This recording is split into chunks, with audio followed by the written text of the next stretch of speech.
Good day everyone, I'm Marian J.B. Cayana, BSBA Marketing Management.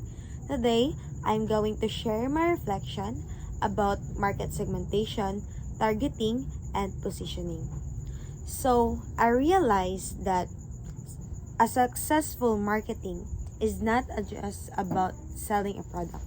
It is also to understand customer.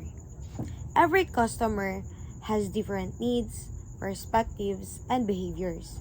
So, businesses must carefully identify the right audience before creating their marketing strategies.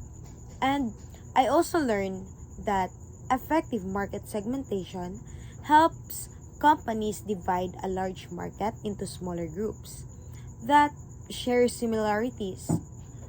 Then, by doing this, businesses can focus their resources on the customers who are most likely to buy their products or their services. Choosing the right target market is important because it allows companies to use their time, budget, and efforts more efficiently while meeting customer needs.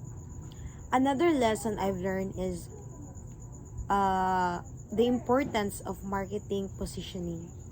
It is not enough to have a good product. Customers must also clearly understand what it makes it different from other competitors.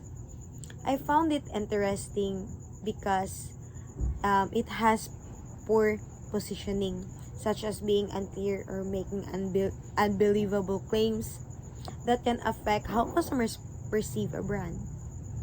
This shows that honesty, consistency, and clear communication are essential in marketing.